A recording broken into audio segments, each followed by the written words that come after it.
वनवास में जाने से पहले पांडवों ने श्री कृष्ण से कहा कि अभी ये द्वापर का अंतकाल चल रहा है, आप हमें बताइए कि आने वाले कलयुग में कलिकाल की गति क्या और कैसी होगी। तो श्री कृष्ण जी कहते हैं कि तुम पांचों भाई वन में जाओ और जो कुछ भी दिखे वो आकर मुझे बताओ, मैं तुम्हें उसका प्रभाव बताऊंगा। पांचों भाई जब वन में रहने लगे तो एक बार चारों भाई अलग अलग दिशाओं में वन भ्रमण को निकले। पांचों भाइयों ने वन में जो देखा उसको देखकर वो आश्चर्यचकित रह गए। युधिष्ठिर भ्रमण पर थे तो उन्होंने एक जगह पर देखा कि किसी हाथी की 2 सूंड है, जिसको देखकर वो बहुत हैरान हुए। अर्जुन दूसरी दिशा में भ्रमण कर रहे थे। जंगल में उन्होंने देखा कि कोई पक्षी है, उसके पंखों पर वेद की रचनाएं लिखी हुई हैं, पर वो पक्षी मुर्दे का मांस खा रहा है। भीम ने जंगल में जो देखा वो भी आश्चर्यजनक था। उन्होंने देखा कि गाय ने बछड़े को जन्म दिया है। जन्म के बाद वो बछड़े को इतना चाट रही है कि बछड़ा लहूलुहान हो गया। सहदेव ने जब भ्रमण पर थे तो उन्होंने चौथा आश्चर्य देखा कि 6-7 कुएं हैं और आसपास के कुओं में पानी है, किंतु बीच का कुआं खाली। बीच को कुआं जो है वो बहुत गहरा है, फिर भी उसमें पानी नहीं है।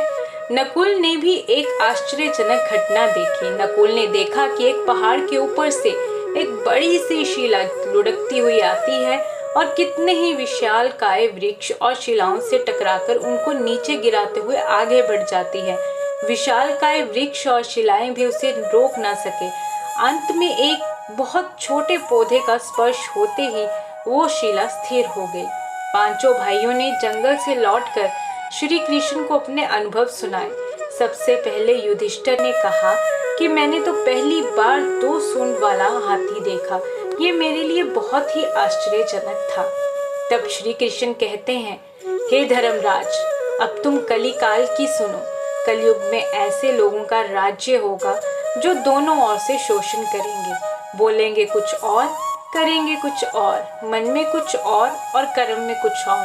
ऐसे ही लोगों का राज्य होगा, इससे तुम पहले राज्य कर लो। युधिष्ठिर के बाद अर्जुन ने कहा कि मैंने जो देखा वो तो इससे भी कहीं ज्यादा आश्चर्यजनक था। मैंने देखा कि एक पक्षी के पंखों पर वेद की रचनाएं लिखी हैं और वो पक्षी मुर्दे का मांस खा रहा है। तब श्री कृष्ण कहते हैं कि इसी प्रकार कलयुग में ऐसे लोग रहेंगे जो बड़े ज्ञानी और ध्यानी कहलाएंगे।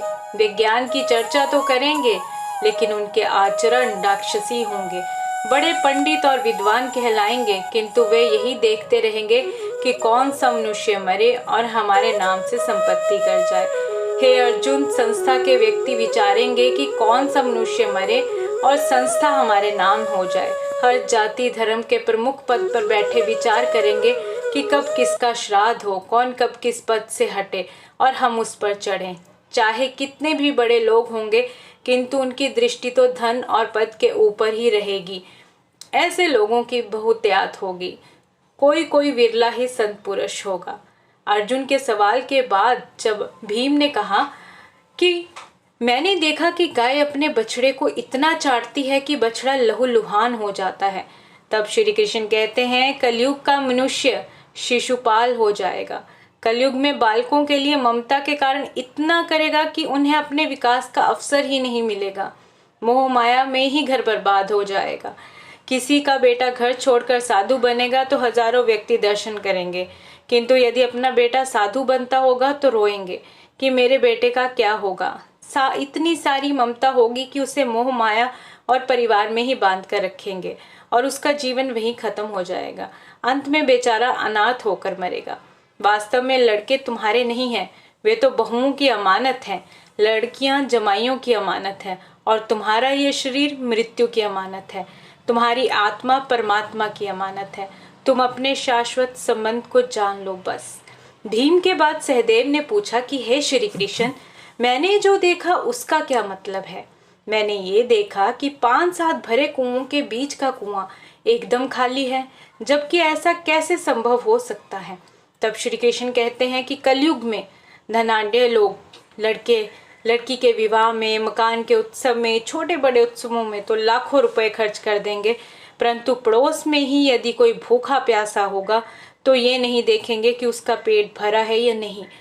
उनका अपना ही सगा भूख से मर जाएगा, वो देखते रहेंगे। दूसरी ओर मौज, मदिरा, मांस, भक्षण, सुंदरता और व्यसन में पैसे उड़ा देंगे, किंतु किसी के दो आंसू पोंछने में उनकी रुचि ना होगी। कहने का तात्पर्य ये है कि कलयुग में अन्न के भंडार होंगे, लेकिन लोग भूख से मरेंगे। सामने महलों बंगलों में ऐशोआराम चल रहे होंगे, लेकिन पास की झोंपड़ी में आदमी भूख से मर जाएगा। एक ही जगह पर असमानता अपने चरम पर होगी। सहदेव के बाद नकुल ने श्री कृष्ण को बताया कि मैंने एक आश्चर्य देखा। वो ये कि एक बड़ी सी चट्टान पहाड़ पर से लुढ़की, वृक्षों के तने और चट्टानें उसे रोक न पाए, किंतु एक छोटे से पौधे से टकराते ही वो चट्टान रुक गई। तब श्री कृष्ण ने कहा, कलयुग में मानव का मन नीचे गिरेगा, उसका जीवन पतित होगा। ये पतित जीवन धन की शिलाओं से नहीं रुकेगा, ना ही सत्ता के वृक्षों से रुकेगा, किंतु हरि नाम के एक छोटे से पौधे से, हरि कीर्तन के एक छोटे से पौधे से मनुष्य जीवन का पतन होना रुक जाएगा। तो सारे प्यार से कहिए, श्रीमन नारायण नारायण हरि हरि।